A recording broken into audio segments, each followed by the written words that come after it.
प्रणाम, पैर छू के प्रणाम करत हैं। कैसे हो सब लोग? कमेंट करके ज़रूर बताना दोस्तों। और आप लोगों का खाना पीना हो गया? मैं तो अभी जस्ट खाना बनाई हूँ, खाई हूँ और खा के थोड़ा अब रेस्ट कर रही हूँ, क्योंकि अभी थोड़ी देर में मुझे कहीं बाहर जाना है। और मेरा बाबू सो रहा है, इधर देख लीजिए। और क्या है दोस्तों, परसों मैं अपने मायके गई थी। वहाँ मेरी भाभी लगती थी, पड़ोस में थी, पर वो बहुत अच्छी थी। वो उनका डेथ हो गया, वो मतलब एक्सपायर हो गई। और वो बहुत अच्छी थी, इतनी अच्छी थी कि क्या ही बताएं दोस्तों। ऐसा नहीं है कि मरने के बाद मैं अच्छाई बोल रही हूँ, अच्छी थी, वो अच्छी थी, वो बहुत अच्छी थी। क्या है ना, क्या बताएं, जो अच्छा होता है वो भगवान को भी प्यारा होता है। तो इसीलिए उनका मतलब एक केस सुन के मुझे बहुत दुख हुआ। मैं परसों इतनी ही टाइम सो रही थी और मेरे वहाँ मायके से कॉल आया, तो हम मोबाइल चार्जिंग पे लगा के सो गए थे। और जब सो के जगे तो मोबाइल जब देखे तो मोबाइल में फ़ोन था।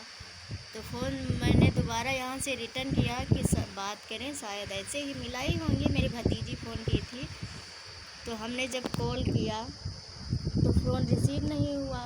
तो हमने सोचा सो गई होंगी, वो भी सो गई होगी, इसीलिए वो कॉल नहीं उठा रही। फिर थोड़ी देर के बाद हमने नेट खोला तो देखा क्या कि वो मतलब व्हाट्सएप पे मैसेज की थी कि वो जो है आंटी, उसकी डेथ हो गई है। तो हमने सोचा, तो मुझे बहुत दुख हुआ।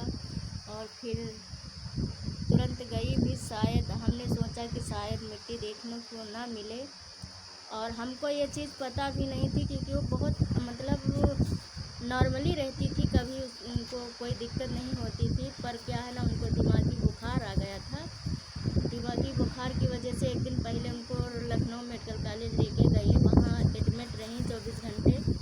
और वहाँ ग्लूकोज वगैरह चढ़ रहा था। ग्लूकोज चढ़ने के बाद परसों दोपहर में 11 बजे उनको एक पलटी हो गई। और पलटी होने के बाद उनके मतलब ये जो दिमाग की नस होती है ना, वो फाट कर गई। और उसी पलटी से ही उनको बेहोशी आ गई। और बेहोशी होने के बाद उनको दोबारा होश ही नहीं आया। तो ये दिक्कत थी। और वो शांति सिस्टर कमेंट में पूछ रही थी कि आपकी सगी भाभी थी। तो सिस्टर मेरी सगी नहीं थी, पर जो लोग इस दुनिया में नहीं रह जाते हैं तो अफसोस तो होता ही है। तो ऐसी ही बात थी दोस्तों। तो परसों गई थी, कल शाम को।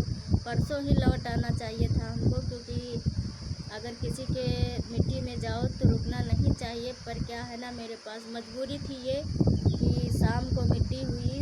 उनके मतलब रिश्तेदार और उनकी जितनी सिस्टरें थी काफ़ी दूर दूर रहती थी, तो वो आ नहीं पाई थी। तो उनकी मिट्टी हुई है 6 बजे। और मतलब सभी लोग आए 7 बजे। और अपने अपने वहाँ का रिवाज होता है, जब तक मिट्टी देने वाले आ नहीं जाते हैं तो रिश्तेदार घर से जाते नहीं हैं। हमारे यहाँ ऐसा होता है। तो सभी लोग जब आए तो 7:15 हो गया था। तो हमने घर में बोला मम्मी पापा से कि अब ठीक है, अब हम जा रहे हैं। तो उन्होंने बोला कि अब हम तो घर से अकेले ही गए थे, कोई साथ में था नहीं। तो बोले कि किस तरह जाओगी, और कहा सवारी मिले या ना मिले, रात हो जाएगी और रहने दो, और कल सुबह चली जाना। तो फिर कल सोमवार था, तो शाम को ही 5 बजे मैं आ गई हूँ अपने घर। और यही सोच रही थी कि कितनी अच्छी थी वो भाभी, और अब इस दुनिया में नहीं।